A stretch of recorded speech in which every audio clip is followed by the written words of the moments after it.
ভাই যে সব মেয়েদেরকে দুই নম্বরে ভাববেন না, আর সব মেয়েরা ব্যবসার ক্ষেত্রে আসে না। রাইট, কিছু কিছু মানুষ আসে মনে করেন কষ্টে দুঃখে পড়ে, যেমন আমার দেয়ালে পিঠ থেকে গেছে, এই কারণে আমি প্রতিবেদনে আইছি।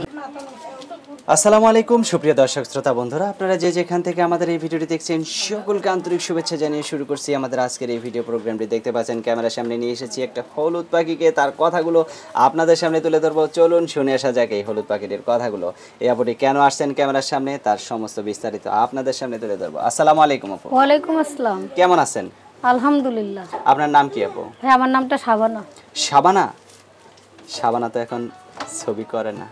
না ভাই, বর্তমানে যুক্তরাষ্ট্রে আছি, তো এখন বাংলাদেশে এসে পড়ছি। বাংলাদেশে এসে পড়ছেন, আচ্ছা। আপনার স্বামী কি করে? ভাই আমি আলমগীরের খোঁজেই তো আপনার কাছে আইছি। আলমগীরের খোঁজেই আইছেন? জি জি জি। আচ্ছা, তো এখন সেই আলমগীর কোথায়? এখন ভাই কোন জায়গা বসে আছে, আমারে ফাঁকি দিয়ে কেমনে কমু? আপনার ফাঁকি দিয়ে গেছে? জি জি। আপনার কি এর আগে বিয়ে শাদী হয় নাই? না ভাইয়া। তো বিয়ে শাদী হয় নাই কেন? ভাই বিয়ে শাদী হয় নাই, আমার বাবা নাই, আমার মা আছে, ছোট একটা ভাই আছে, মাদ্রাসা পড়ালেখা করে। আচ্ছা। আর আমি ভাই নিজে রাত জোগালে কাজ করি, সেলাই মেশিনের কাজ জানি, পার্লারের কাজ জানি, কিন্তু টাকার অভাবে আমার আম্মু স্টক করার পর ওগুলো বিক্রি করে দিয়েছি, তার কিনতে পারি নাই। আচ্ছা, কথা না বুঝে জিজ্ঞেস করেন কেন? আচ্ছা সরি, আমার ভুল হয়েছে। তো এখন এত কাজ জানার পর আপনি তো মানুষের বাসা বাড়িতেও কাজ করতে পারেন। মানুষের বাসা বাড়িতে কাজ করা ভালো না? মানুষের বাসাতে দর্জি কাজ, তারপরে মানুষের দোকানে দর্জি কাজ, তারপরে মানুষের পার্লারের বিউটিশিয়ানের কাজ। ভাই আজকাল যারা পার্লার খুলে তারা নিজেরাই কাজ করে, মানুষ রাখে না। মানুষ রাখে না? তো এখন আপনি একটা নিজে দিয়ে নেন। ভাই আপনি আমারে তাহলে 2-4 লাখ টাকা ধার দেন, আমি করি। আচ্ছা, তাহলে কোনো ভাই না কোনো ভাই আপনাকে দিবে, এটুকুই আশা করি। তে কিরকম মানুষ হলে আপনার পছন্দ? এখন ভাই আছে, কত লোক আছে যে মনে করেন যে তার বিয়ে শাদী হইছে, বউ মারা গেছে।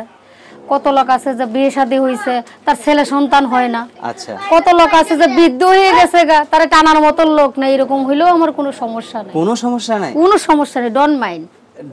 আপনি একটা অবিবাহিত মানুষ, একটা বিবাহিত মানুষের কাছে বিয়ে বসবেন, নিজের কাছে একটু খারাপ লাগবে না? না ভাই, এখানে কারণ আছে। আজকে আমি একটা 18 বছর 20 বছর 30 বছরের ছেলের কাছে বিয়ে বসবো, ঠিক আছে? আমার নাই বাবা নাই, বড় একটা ভাই আছে, ছোট একটা ভাই, আমার আম্মুটা স্ট্রোকের রোগী। এখন যদি মনে করেন আমি ওই ইয়ং ছেলেটার কাছে বিয়ে বসি, সে মনে করেন আমারে ফেলে রেখে যদি অন্য একটা বিয়ে শাদী করে, তাহলে আমার তো কিছু করার নাই ভাই, আমার তো কোথাও যাওয়ার জায়গা নাই। আচ্ছা। আর যদি আমি আমার থেকে একটু বয়স্ক লোকের কাছে বিয়ে বসি, তো মনে করেন যে উনি আমার বুঝবে যে না, আমার ঘরে একটা ইয়ং স্ত্রী আছে, আমার বাইরের দিকে নজর দিয়ে কোনো লাভ নেই। আচ্ছা, আপনি অসংখ্য বুদ্ধির কথা বলছেন, অনেক সুন্দর কথাগুলো গুছায় বলতে পারেন। আর আপনার ফোন নাম্বার কি মুখস্থ আছে? না ভাই, আমার ফোন নাম্বার মুখস্থ নাই। মুখস্থ নাই? না ভাই। এত সুন্দর মানুষটা। ভাই মানুষ সুন্দর গেল, এইটা তো সুন্দর না। আপনার কপালটাও তো আমি অনেক সুন্দর দেখতেছি। না ভাই, কপাল যদি সুন্দরই হইতো তাহলে কি আর আজকে প্রতিবেদনের সামনে আসা লাগতো? সুন্দর হলে আসা লাগতো না? না। আচ্ছা, তাহলে আমার হাতে যে নাম্বারটা দিবেন, এটাই কি আপনার ফোন নাম্বার? জি ভাইয়া, এইটাই আমার নাম্বার। সঠিক আছে? জি ভাইয়া, এইটাই সঠিক। থাকেন কার কাছে আপনি? ভাই আমি আমার আম্মুর কাছেই থাকি ভাইয়া। আম্মুর কাছেই থাকেন? আচ্ছা, তো আমি নাম্বারটা বলি, আমার সাথে আপনিও বলেন। 018 35 35 72 72 0 0 33 33 0 0। এটাই তো আপনার নাম্বার? জি ভাইয়া। ফোন দিলে আপনি ছাড়া অন্য কেউ ধরবে তো? জি না ভাইয়া, আমিই ধরবো। আপনিই ধরবেন? জি। আচ্ছা, আর কিছু বলবেন শাবানা? হ্যাঁ ভাইয়া বলবো। হ্যাঁ বলেন। ভাই আপনারা যে যেখান থেকে আমার প্রতিবেদন দেখতেছেন, ঠিক আছে? আমি আপনার হাতে ঘড়ি দেখতেছি, কয়টা বাজে এখন? ভাই এটার ভিতরে এটা টাইম ঠিক নেই ভাই, পানি ঢুকে গেছে, রাত জোগালি কাজ করি না। পানি ঢুকে গেছে? জি, বন্ধ হয়ে গেছে। তাহলে এত সুন্দর ঘড়িটা হাতে দিয়ে স্টাইল করে আসছেন, যদি বন্ধ হয়ে থাকে তাহলে লাভ হইলো কি বলেন তো? ভাই এটা আজকালকার ফ্যাশন। ফ্যাশন? বাহ বাহ, ফ্যাশন যুগের সঙ্গে তাল মিলিয়ে চলতে হয়। যাক, আপনার কথাগুলো খুবই শুনে ভালো লাগলো। আচ্ছা, তো এখন বলেন কি বলতে চান? আমি বলতে চাই ভাই যে সব মেয়েদেরকে দুই নম্বরে ভাববেন না, আর সব মেয়েরা ব্যবসার ক্ষেত্রে আসে না। রাইট।